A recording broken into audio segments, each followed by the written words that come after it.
Assalamualaikum teman-teman cerita malam. Kali ini saya akan membahas cerita horor tentang kisah mistis penumpang bangku belakang. Diambil dari kisah nyata yang dirasakan langsung dari supir taksi yang bernama Pak Herman saat malam hari. Bagaimana cerita selengkapnya? Selamat menyaksikan.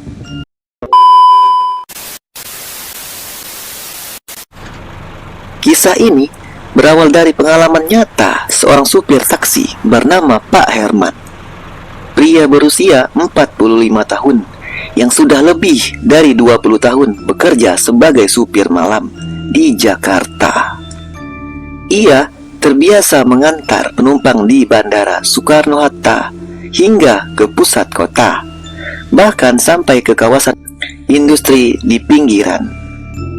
Malam itu sekitar pukul 1.30 dini hari. Pak Herman baru saja menurunkan penumpang di daerah Selipi. Jalanan lengang, hanya ada beberapa orang kendaraan melintas.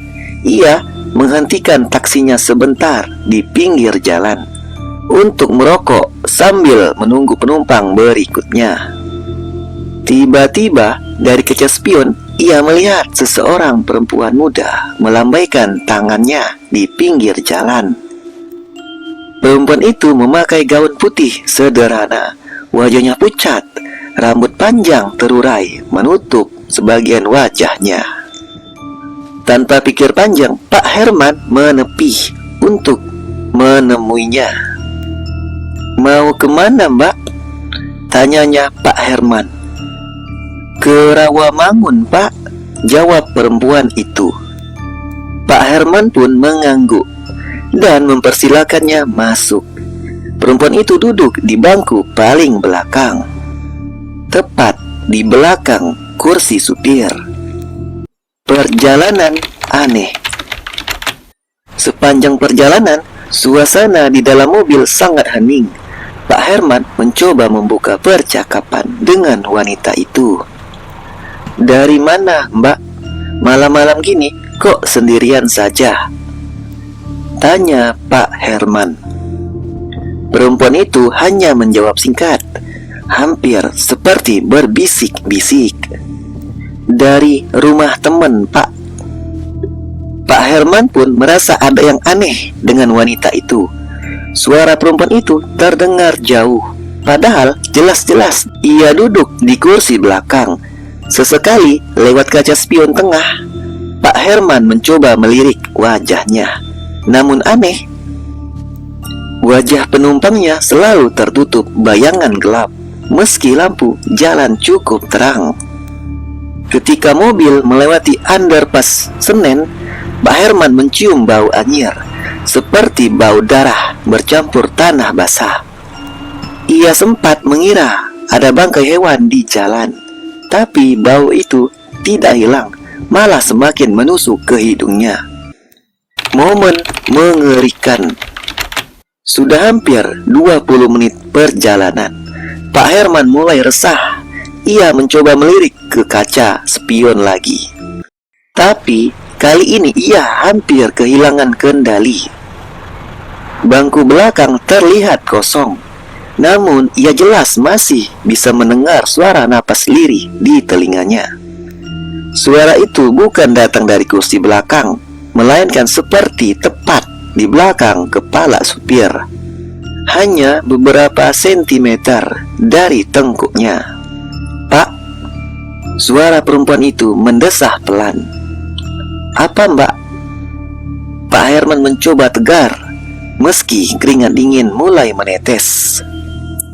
"Jangan lewat sini, Pak. Aku dulu mati di jalan ini," kata wanita itu. Jantung Pak Herman pun berdegup kencang. Ia spontan menoleh ke kaca spion lagi, dan kali ini ia melihat sesuatu yang membuat darahnya membeku. Sosok perempuan itu tidak ada di kursi belakang lagi, melainkan menempel di kaca belakang mobil. Tubuhnya penuh luka lebam, wajahnya berlumuran darah, dan matanya menatap tajam ke arah Pak Herman. Ketakutan luar biasa Pak Herman hampir membuatnya membanting setir. Ia memutuskan berhenti mendadak di dekat pom bensin 24 jam. Begitu ia menoleh ke belakang, tidak ada siapa-siapa di bangku belakang dan terlihat kosong. Namun, yang membuatnya semakin merinding, kursi belakang itu basah seperti ada yang duduk dengan pakaian basah kuyup. Aroma anyir darah masih tertinggal di dalam kabin. Pak Herman buru-buru keluar. Gemetar hebat. Ia meminta air mineral dari petugas pom bensin untuk membasuh wajahnya.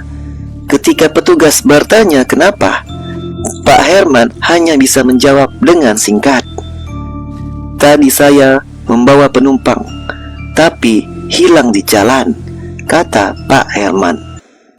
Kesaksian lain. Kejadian Pak Herman bukan satu-satunya. Beberapa supir taksi lain juga melaporkan pengalaman serupa.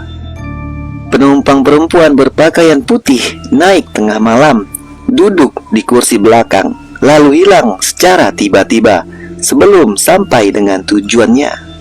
Bahkan ada cerita lama tentang kecelakaan tragis Rawamangun sekitar tahun 90-an, di mana seorang perempuan muda tewas tertabrak ketika pulang larut malam. Sejak itu, warga sekitar sering melihat sosok perempuan itu dengan ciri-ciri yang sama menumpang kendaraan, khususnya taksi atau mobil pribadi yang lewat di jam yang sepi. Pak Herman kini selalu menyalakan doa dan bacaan ayat suci di dalam mobilnya. Ia juga punya kebiasaan baru. Ia selalu memeriksa bangku belakang dengan senter sebelum menerima penumpang. Karena bagi para supir malam, kursi belakang tidak selalu dihuni manusia. Kadang ada penumpang lain yang ikut menumpang di dalam perjalanan, hanya untuk mengingatkan bahwa jalanan yang kita lewati menyimpan tragedi lama yang tak pernah benar-benar pergi. Dan sampai hari ini, banyak supir taksi di Jakarta masih berbisik satu sama lain, "Hati-hati, kalau ada perempuan berpakaian baju putih minta antar malam-malam, jangan biarkan dia duduk di bangku belakang, karena berbahaya." Nah, itulah geng, cerita horor tentang kisah mistis penumpang di bangku belakang. Bagaimana menurut kalian? Tulis di kolom komentar. Semoga kalian suka dan terima kasih.